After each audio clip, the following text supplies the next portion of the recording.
nothing as powerful as a changed mind. You can change your hair, your clothing, your address, your residence. But if you don't change your mind, the same experience will perpetuate itself over and over again, because everything outwardly changed, but nothing inwardly changed. You know, nothing happens unless you change. So change is not our enemy, it's our friend. There's a season that you may go through a difficult period, but that is to wake up your ability to change. You cannot become what you were born to be unless you are not willing to change into something you are not. This is why change is so important. I like what it says here. Shakespeare says, sweet are the uses of adversity. We never grow in good times. We never advance unless we're under pressure. Change comes to improve and to advance your life, not to destroy you. I think that we often forget this. And we're going to face hardships. We can't avoid pain. We can't avoid trouble. All we can do is prepare our mindset so that we don't get overwhelmed by our circumstances. A lot of people, when they have a negative circumstance take place in their life, they react negatively to it. And that seems almost natural. In fact, that is natural. Something negative happens to me, my reaction back to it is negative. But this is why you have to change your mindset. I've seen people who had the education to go up, they had the gifting to go up, they had the talent to go up, didn't have the right attitude. And eventually, if that attitude, if that heart, if that invisible part isn't right, you can have all the talent in the world, but you will always end up getting spoiled by your own attitude. Yes, you'll get the opportunity. Yes, you'll get the job. Yes, you'll get the deal, but you won't be able to keep it because your attitude will corrupt every opportunity that life offers you. Never saw it coming. Life isn't what happens to you when you're looking. What happens to you when you're looking is called a plan. Life is what happens to you when you're not looking, when your guard is down, when your back is turned. It's going to work on a Friday morning feeling good and having your boss call you in. And you know she has a look on her face and you know that look isn't good. You know the economy isn't so hard and we've got to let you go. And all you can think about are those 3 kids you have at home. You know, life is coming home from work and finding that note on the kitchen table saying, hey, I can't do this anymore. I'm sorry, I love you, but I've got to go. And you're frustrated and you're betrayed and you're furious and you're angry, but all you want to do is hold them again.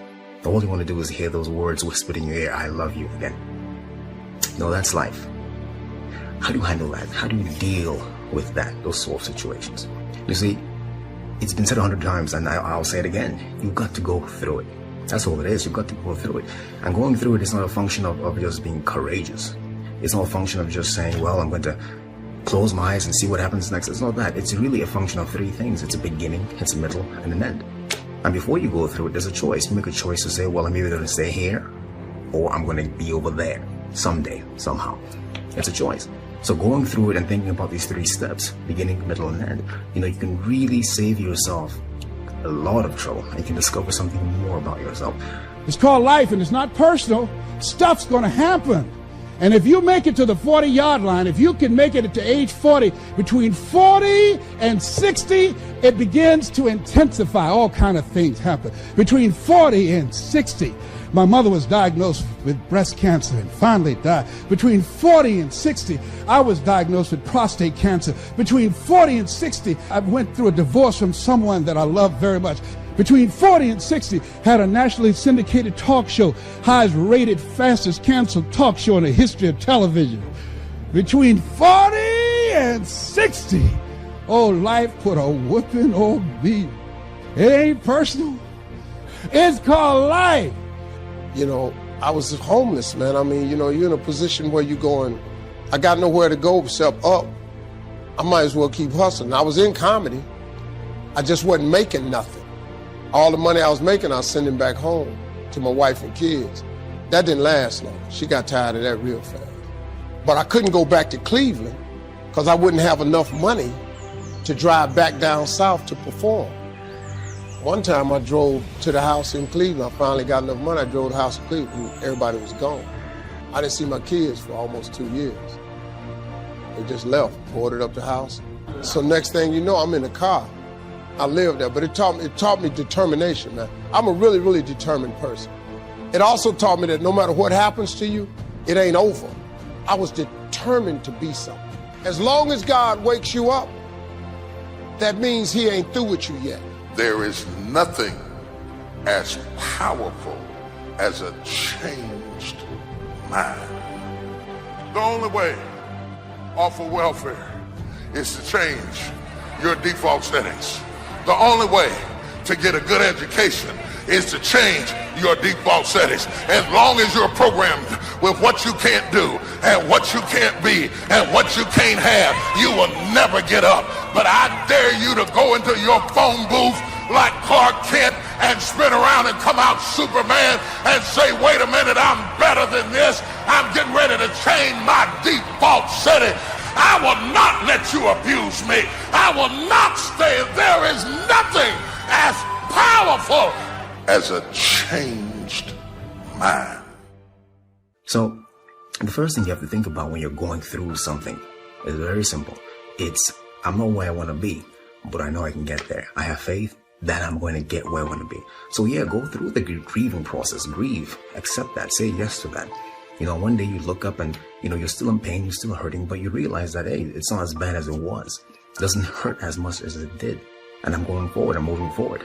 And at some point you emerge, you get to the other side, and you know that, hey, I haven't forgotten, but the pain doesn't hold you captive anymore. You're not crippled by the emotion, by the experience.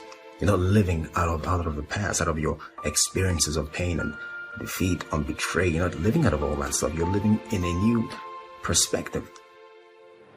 It's not what happens that determines the major part of your future. It's not what happens. What happens, happens to us all. The key is what you do about it. If you will start that process of change, do something different the next 90 days than you did the last 90 days, like picking up the books to read. Do something different, like the new health disciplines, relationship with your family, whatever it is, doesn't matter how small it is. If you'll start doing different things with the same circumstances, since we cannot change the circumstances, but we can change ourselves. We can change what we do. Anytime you go through something, there's a fight. It's either a spiritual fight, an emotional fight, a physical fight. There's some sort of fight. But the key to the whole thing of this fight is that the form is in the fight. That's the only thing you should take away from here today. The form is in the fight.